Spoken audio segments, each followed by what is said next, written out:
Hello everyone, welcome to Gurudev classes. I hope you are doing well. Students, today we will continue with chapter 5. कुछ topics हमने cover कर लिए थे, remaining topics हम इस वाली वीडियो लेक्चर में कवर कर लेंगे। तो इसमें बात करेंगे हम टाइप्स ऑफ टेबल की। जो हमारी टेबल हैं वो कितने टाइप की होती हैं। तो यहाँ पर बेसिकली 3 हमें बेसिस बताए हैं, जिसको हम कह सकते हैं जो क्लासिफिकेशन ऑफ टेबल है वो 3 बेसिस पर हो सकता है। First one is purpose of table, कि टेबल का पर्पस क्या है, इसके ऊपर हम क्लासीफाई कर सकते हैं। ओरिजिनलिटी ऑफ टेबल, कि टेबल ओरिजिनल है या उससे कुछ ड्राइव किया गया है, उसके अकॉर्डिंग भी क्लासीफाई कर सकते हैं। फिर है कंस्ट्रक्शन ऑफ टेबल, टेबल की कंस्ट्रक्शन के अकॉर्डिंग उसकी बनावट के आधार पर भी हम टेबल्स को या सारणी को डिफरेंट टाइप में क्लासीफाई कर सकते हैं। वन बाय वन अब हम इसके बारे में करेंगे। तो फर्स्ट यहाँ पर हमें चार्ट गिवन है जो अभी अभी हमने किया है। तो यहाँ पर काइंड ऑफ टेबल्स देखो, ये हमारा अकॉर्डिंग टू पर्पस हो सकता है, अकॉर्डिंग टू ओरिजिनलिटी हो सकता है और अकॉर्डिंग टू कंस्ट्रक्शन होता है। तो पर्पस के अकॉर्डिंग हमारे 2 पर्पस हो सकते हैं, एक तो जनरल पर्पस और एक होता है हमारा स्पेसिफिक पर्पस। तो इसी पर्पस के आधार पर ये 2 टेबल्स हमारी बन जाएंगी। ओरिजिनलिटी के आधार पर अगर हम देखें तो ओरिजिनल टेबल और ड्राइव्ड टेबल। इसी तरह से अकॉर्डिंग टू कंस्ट्रक्शन में सिंपल और वन वे टेबल और कॉम्प्लेक्स टेबल। और कॉम्प्लेक्स के फर्दर 3 पार्ट किए गए हैं, 2 वे टेबल और डबल टेबल या ट्रिपल टेबल और manifold table. One by one इसको कवर करेंगे। अब देखो, अकॉर्डिंग टू पर्पस, पर्पस के अकॉर्डिंग हमारी जो टेबल्स है ना उसको 2 पार्ट में क्लासिफाई किया था। एक तो हमारा था जनरल पर्पस टेबल और दूसरा था हमारा स्पेसिफिक पर्पस टेबल। नाम से ही पता चल रहा है कि ऐसी टेबल जिसको बनाने के पीछे कैसा पर्पस था, जनरल पर्पस था, वही हमारी जनरल पर्पस टेबल होगी। और स्पेसिफिक पर्पस टेबल कौन सी होगी, वो टेबल जिसको बनाने के पीछे हमारा कोई स्पेसिफिक कारण था, कोई स्पेसिफिक रीजन था, वो हमारी स्पेसिफिक पर्पस टेबल हो जाएगी। तो general purpose table is that table which is of general use, मतलब वो टेबल जो जनरल यूज के लिए कंस्ट्रक्ट की गई है वो हमारी जनरल पर्पस टेबल है। It doesn't serve any specific purpose और specific problem under the consideration. तो इसके अंदर कोई भी स्पेसिफिक पर्पस या स्पेसिफिक प्रॉब्लम हमारी नहीं होती है। मीन्स जो जर्नल पर्पस टेबल है वो जर्नल यूज के लिए प्रिपेयर की जाती है, कुछ स्पेसिफिक प्रॉब्लम या स्पेसिफिक पर्पस से इसका कोई लेना देना नहीं है।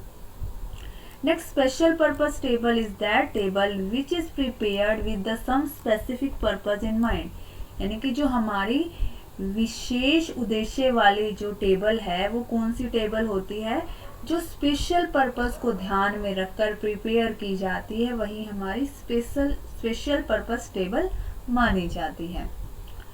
Now according to originality, origin के आधार पर मीन्स मौलिकता के आधार पर टेबल को हम 2 पार्ट्स में डिवाइड करते हैं। एक तो हो जाएगी हमारी ओरिजिनल टेबल और सेकेंड वन हो जाएगी हमारा ड्राइव्ड टेबल। अब ओरिजिनल टेबल कौन सी टेबल होती है, ये वो टेबल होती है जिसमें हम क्या करते हैं, जिस तरीके से हमने डेटा को कलेक्ट किया था जब उसी फॉर्म में हम प्रेजेंट कर देते हैं, उसमें कोई चेंजेस नहीं करते हैं, तो वो हमारे ओरिजिनल टेबल होंगे। यानी कि ओरिजिन से जिस तरह से हमने डेटा कलेक्ट किया था, रो डेटा, जब उसी डेटा को हमने टेबल में डाला है तो वो हमारा ओरिजिनल टेबल माना जाएगा। और ड्राइव्ड टेबल कौन सी होती है, ये वो टेबल होती है जो हमने ओरिजिनल टेबल से ड्राइव की थी। मीन्स जो हमारे रो डेटा थे उसको हमने कन्वर्ट कर दिया, यानी कि उसको या तो हमने परसेंटेज में चेंज कर दिया या रेशियो बना दिए या उसमें कुछ और एनालिसिस कर दिया है, तो वो हमारी ड्राइव टेबल होती है। तो original table and original table is that in which data are presented in same form and manner in which they are collected। तो जब भी हमने डेटा को जिस फॉर्म में कलेक्ट किया है उसी फॉर्म में जब हम सेम प्रेजेंट करते हैं तो वो हमारी ओरिजिनल टेबल मानी जाती है। And drive table, a drive table is that in which data are not presented in the form or manner in which these are collected। तो जिस फॉर्म में डेटा को कलेक्ट किया गया था ये उसी रूप में प्रेजेंट नहीं होती है। Instead, the data are first converted into ratios or percentage and then represented or presented. तो यहाँ पर क्या करते हैं, जो डेटा होते हैं उसको पहले रेशियो में या परसेंटेज में कन्वर्ट किया जाता है और उसके बाद उसको प्रेजेंट किया जाता है, तो वो हमारी ड्राइव्ड टेबल कहलाती है। Now according to construction, construction के अकॉर्डिंग हमारी टेबल्स हैं टू टाइप की। एक तो है हमारी सिंपल टेबल, तो जो हमारी सिंपल टेबल होती है ना वो ओनली वन कैरेक्टरिस्टिक को शो करती है, और जब वन से ज्यादा कैरेक्टरिस्टिक, टू और मोर देन टू कैरेक्टरिस्टिक जब डेटा की होती हैं तो वो हमारी कॉम्प्लेक्स टेबल के अंदर आ जाता है।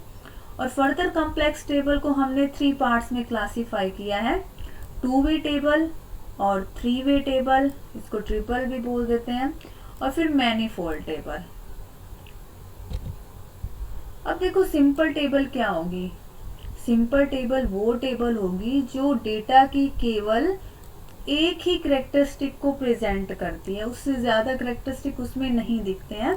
तो in a simple table data are presented based on only one characteristic. और नेक्स्ट स्लाइड में हम इसका इलिस्ट्रेशन देखते हैं, मीन्स इसकी जो टेबल गिवन है वो देखते हैं। Okay, have a look, here is 1.1 table, और ये किसकी है, फैकल्टी वाइज लाइब्रेरी यूजर्स की। अब यहाँ पर देखो ये हमारी फैकल्टीज हैं, और इन फैकल्टीज के हमने बस नंबर ऑफ यूजर बता दिए, मतलब सिंगल करेक्टरिस्टिक बताई है हमने, number of user.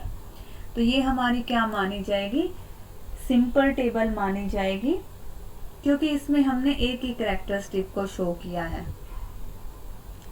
Next is complex table. अभी मैंने बताया था आपको कॉम्प्लेक्स टेबल कौन सी होती है, जिसमें 2 और मोर देन 2 करेक्टरिस्टिक को हम शो करते हैं।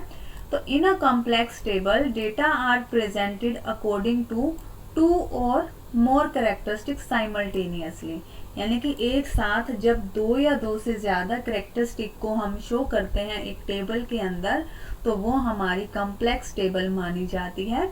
और जो हमारी कॉम्प्लेक्स टेबल है वो 2 वे भी हो सकती है, 3 वे भी हो सकती है और मैनीफोल्ड भी हो सकती है। The complex table are of 2 way, 3 way or according to whether 2 or 3 characteristic are present simultaneously।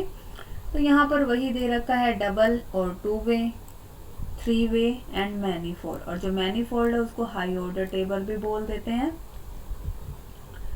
Now double और 2 वे टेबल। अब डबल या 2 वे से नाम से ही पता चल रहा है ना कि ऐसी टेबल जिसके अंदर डेटा के 2 करेक्टरिस्टिक प्रेजेंट किए जाते हैं, तो वो हमारी 2 वे टेबल हो जाएगी, right. In such a table the variable under study is further subdivided into 2 groups according to 2 inter related characteristic. तो यहाँ पर 2 ग्रुप्स हो सकते हैं और उनसे रिलेटेड हमारी करेक्टरिस्टिक्स हो सकती हैं, उसी को ही हम 2 वे टेबल बोल देते हैं। नेक्स्ट स्लाइड में हम टेबल पढ़ेंगे 1.2। Okay, here 1.2 table faculty wise library user. Okay, see यहाँ पर हमने क्या किया है, ये हमारी 2 वे टेबल है। देखो यहाँ पर नंबर ऑफ यूजर की हमने 2 कैटेगरी बना दी है कि नंबर ऑफ यूजर बॉयज हैं या गर्ल्स हैं, ठीक है। तो यहाँ पर अगर ओनली टोटल दे रखा होता तो ये 1 वे यानी कि सिंपल हमारी हो जाती, लेकिन यहाँ पर अब 2 करेक्टरिस्टिक गिवन है तो ये हमारी 2 वे टेबल मानी जाएगी। नेक्स्ट इज 3 वे टेबल और triple table. In such a table the variable under study is divided according to 3 inter related characteristic. अब ऐसी टेबल जिसमें डेटा की 3 करेक्टरिस्टिक को शो कर रखा है, प्रेजेंट कर रखा है, और वो आपस में रिलेटेड भी हैं, तो उसी को हम 3 वे टेबल बोल देते हैं। और नेक्स्ट 1.3 टेबल में इसका एग्जाम्पल भी गिवन है।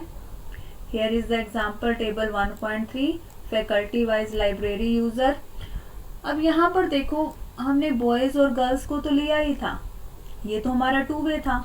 फर्दर हमने इसकी और कैटेगरी बना दी कि सेमेस्टर 1 में और सेमेस्टर 2 में गर्ल्स में कितने कितने यूजर थे, इसी तरह से बॉयज में सेमेस्टर 1 में कितने यूजर थे और सेमेस्टर 2 में कितने यूजर थे। तो यहाँ पर हमें साफ दिखाई दे रहा है कि यहाँ पर हमारी जो कैटेगरीज हैं 2 तो यहीं पर डिवाइड हो गई और उसके बाद फिर हमने फर्दर इसको सब डिवाइड कर दिया।